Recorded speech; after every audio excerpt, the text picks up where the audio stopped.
ಅಂತ ಇದೆ, ಖಾಸಗಿಯವರಿಗೆ ಮಾತ್ರ ಮಾರಾಟ ಮಾಡಿ ರಾಜ್ಯ ಸರ್ಕಾರಗಳಿಗೆ ಯಾವುದೇ ಅಕ್ಕಿಯನ್ನು ಕೊಡಬೇಡಿ ಅಂತ. ಹಾಗಾದ್ರೆ ಖಾಸಗಿಯವರಿಗೆ ಅದಕ್ಕೂ ಉತ್ತರ ಕೊಡ್ತೀನಿ. ಇವಾಗ ಇಲ್ಲಿ 10 ಕೆಜಿ ಅಕ್ಕಿ ಕೊಡ್ತೀವಿ ಅಂತ ಜನರಿಗೆ ಸುಳ್ಳು ಹೇಳಿದ್ರಲ್ಲ, ಆ ಎಲೆಕ್ಷನ್ ಒಂದ್ ನಿಮಿಷ ಎಲ್ಲಿ ಕೊಡ್ತಾ ಇದಾರೆ ಇವರೇನು? ಕೇಂದ್ರಕ್ಕೆ ಕೇಳಿಕೆ ಒಪ್ಕೊಂಡ್ರೆ ಹೇಳಿದ್ರ ಇವರು? ಕೇಂದ್ರದಲ್ಲಿ ನೀವು ಕೊಡ್ತೀವಿ ಅಂತ ಎಲ್ಲಾದ್ರೂ ಹೇಳಿದ್ರ?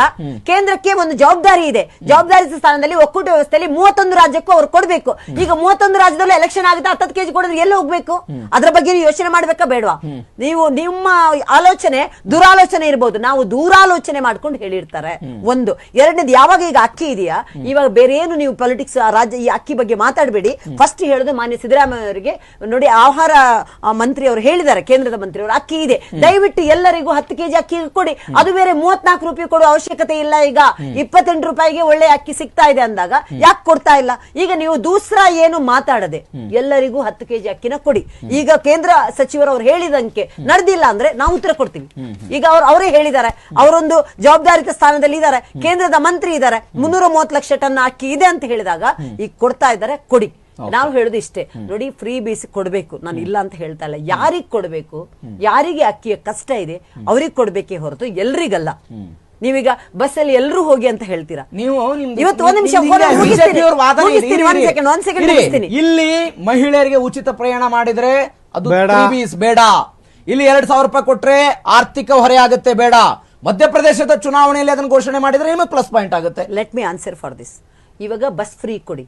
ನಾವು ಆರ್ಡರ್ ಮಾಡಿರೋ ಬಸ್ಗಳು ಇವತ್ತು ಬರ್ತಾ ಇದೆ ಬಿಟ್ರೆ ಒಂದೇ ಒಂದು ಹೊಸ ಬಸ್ ಇದುವರೆಗೆ ಇವರು ಆರ್ಡರ್ ಮಾಡಕ್ಕೆ ನಿಮ್ಮ ಹತ್ರ ದುಡ್ಡು ಇದೆಯಾ?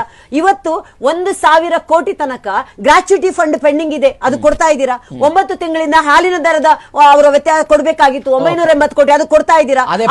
ಅಥವಾ ಒಂದ್ ನಿಮಿಷ, ಅಥವಾ ಏನು ಬಸ್ ಇದ್ರದ್ದು KSRTC ಇದೆ, ಅವರ ನೌಕರದ ಭದ್ರತಾ ದುಡ್ಡು ಕೊಡ್ತಾ ಇದ್ದೀರಾ? ಅಥವಾ ಅವರಿಗೆ ಅವರ ಒಂದು ಉದ್ಯೋಗದ ಬಗ್ಗೆ ಭದ್ರತೆ ಕೊಡ್ತಾ ಇದ್ದೀರಾ? ಒಂದೇ ಒಂದು ರಸ್ತೆಗಳ ಶಂಕುಸ್ಥಾಪನೆ ಎಲ್ಲಾದ್ರೂ ಆಗ್ತಾ ಇದೆಯಾ? ಅಥವಾ ಯಾವ್ದಾದ್ರು ಒಂದು MLA-ಗಳಿಗೆ ನೀವು ಈ ತರ ನಿಮ್ಮ ಒಂದು ಕಾನ್ಸ್ಟಿಟ್ಯೂನ್ಸಿಗೆ ಅಭಿವೃದ್ಧಿಗೆ ಅಂತ ಎಲ್ಲಾರು ಕೊಡ್ತಾ ಇದ್ದೀರಾ? ಅವರದೇ MLA ಎಲ್ಲಿ ನೀವು ಏನಂತ ಹೇಳಿದ್ರು, ಅಪ್ಪಾಜಿ ನಾಡಗೌಡ್ರು ನಾವು ಬೇಕಾದ್ರೆ ರಿಸೈನ್ ಮಾಡ್ತೀನಿ ಅಂತ ಹೇಳಿದ್ರು. ಇದು ಇವರಿಗೆ ಕೇಳಿಸ್ತಾ ಇಲ್ವಾ? ಏನಂತ ಹೇಳಿದ್ರು?